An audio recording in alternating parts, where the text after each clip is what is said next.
because Bryt Kids know! My friend Carla. Carla loves playing ukulele. Carla plays ukulele during Carla's free time. Carla learned playing ukulele when Carla was only 5 years old. Do you want to be like Carla? I think there's something wrong here.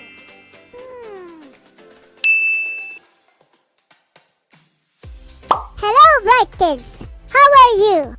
Welcome to the new edition of Bryt because Bryt Kids know! So, Bryt Kids, did you notice anything wrong in Ken's introduction of his friend Carla?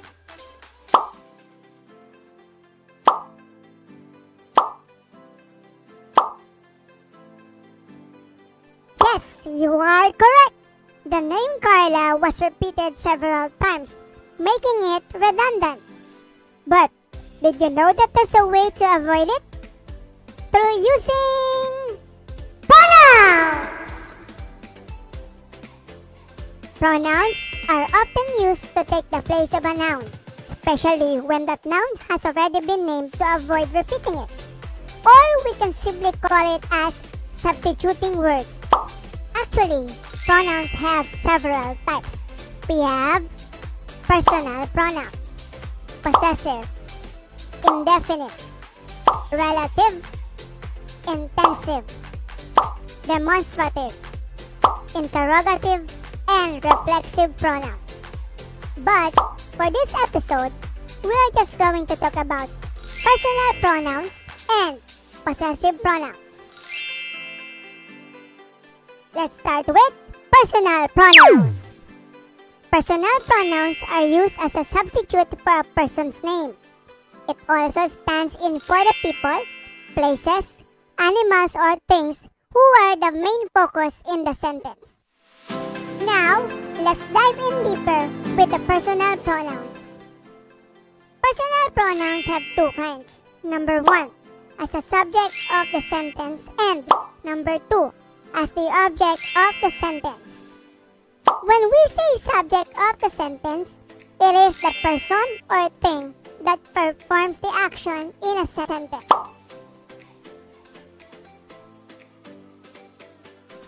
Here are the examples of personal pronouns for both singular and plural in the first, second, and third person. But before we go on, let me explain first what is first person, second person, and third person. These are called a point of view. First person. The speaker is the one talking in the sentence. When you say second person, a person is being addressed by the speaker. Third person. A person is being talked about.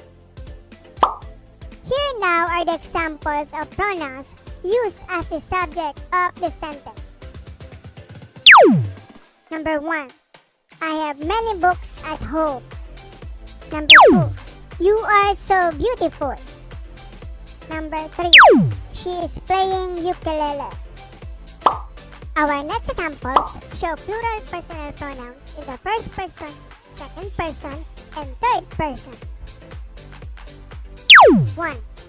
We got a perfect score in English. Number 2. You must study well. And number 3. They all went to the mall yesterday.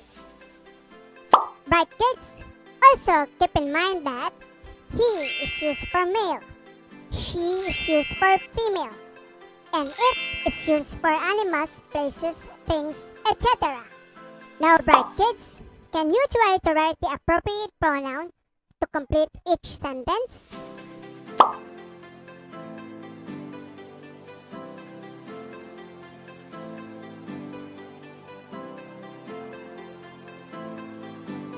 Were you able to answer it correctly? Very good! Now, let's move on to personal pronouns as the object of the sentence. It is the person or thing that receives the action of the verb. It is the who or what that the subject does something to. Our examples show singular personal pronouns in the first person, second person, and third person. Number 1. Kate called me. Number 2. I might go with you. And number 3. Sayana wants to talk to her. Our next examples show plural personal pronouns in the first person, second person, and third person. Number 1. Father has a surprise for us. Number 2. I love both of you. And number 3. The coach calls them to practice tomorrow. Now, Bryt Kids, can you again try to write the appropriate pronoun to replace the colored noun in each sentence?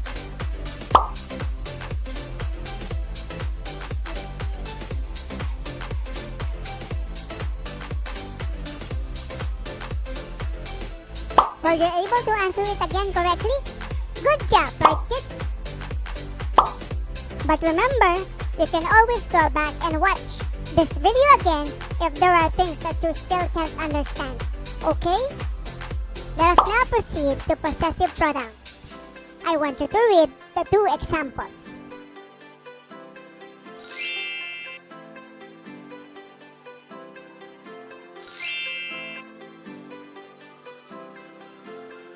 The sentences in the previous examples show possession. The pronouns my and our are called possessive pronouns because they both show ownership or possession. Here are the other examples of possessive pronouns.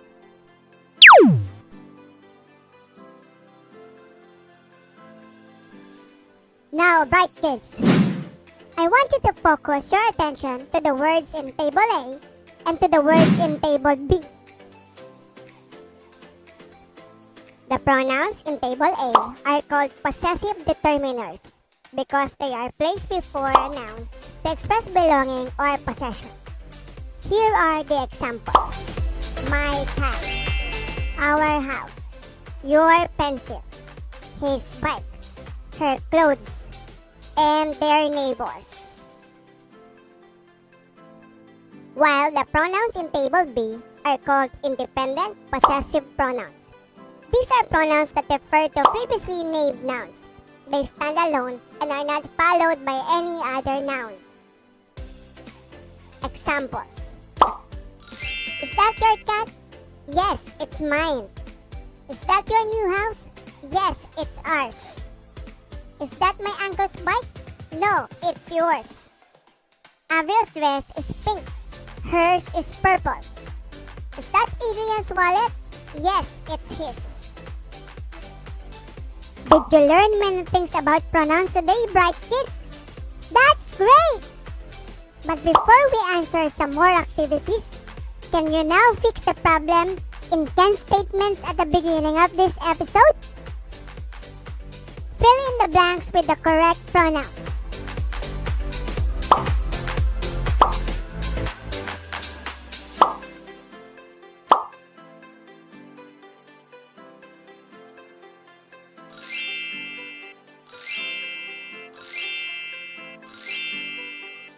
Did you get the same answers? Very good! Now, it's time for you to answer some more activities to see how far did you learn. Observe the pictures, then choose an appropriate pronoun to complete the sentences.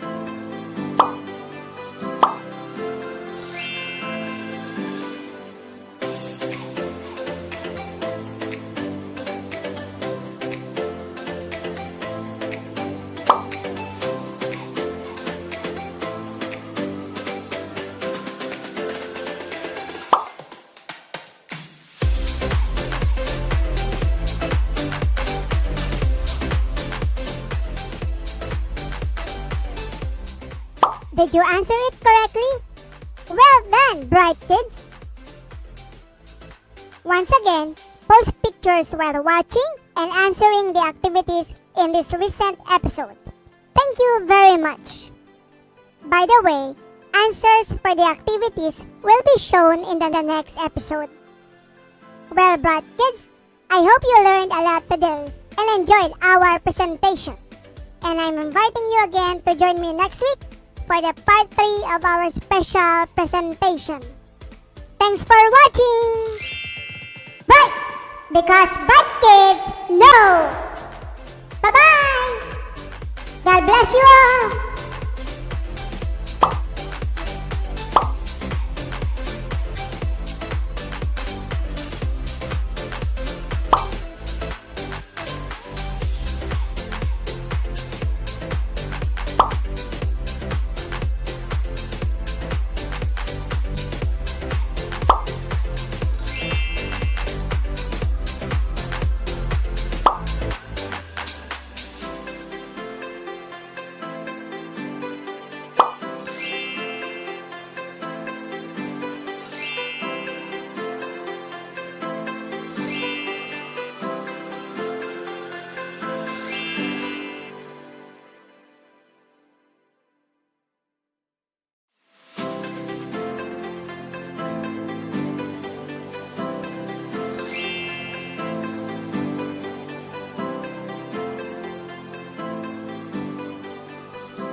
Because Bryt Kids know!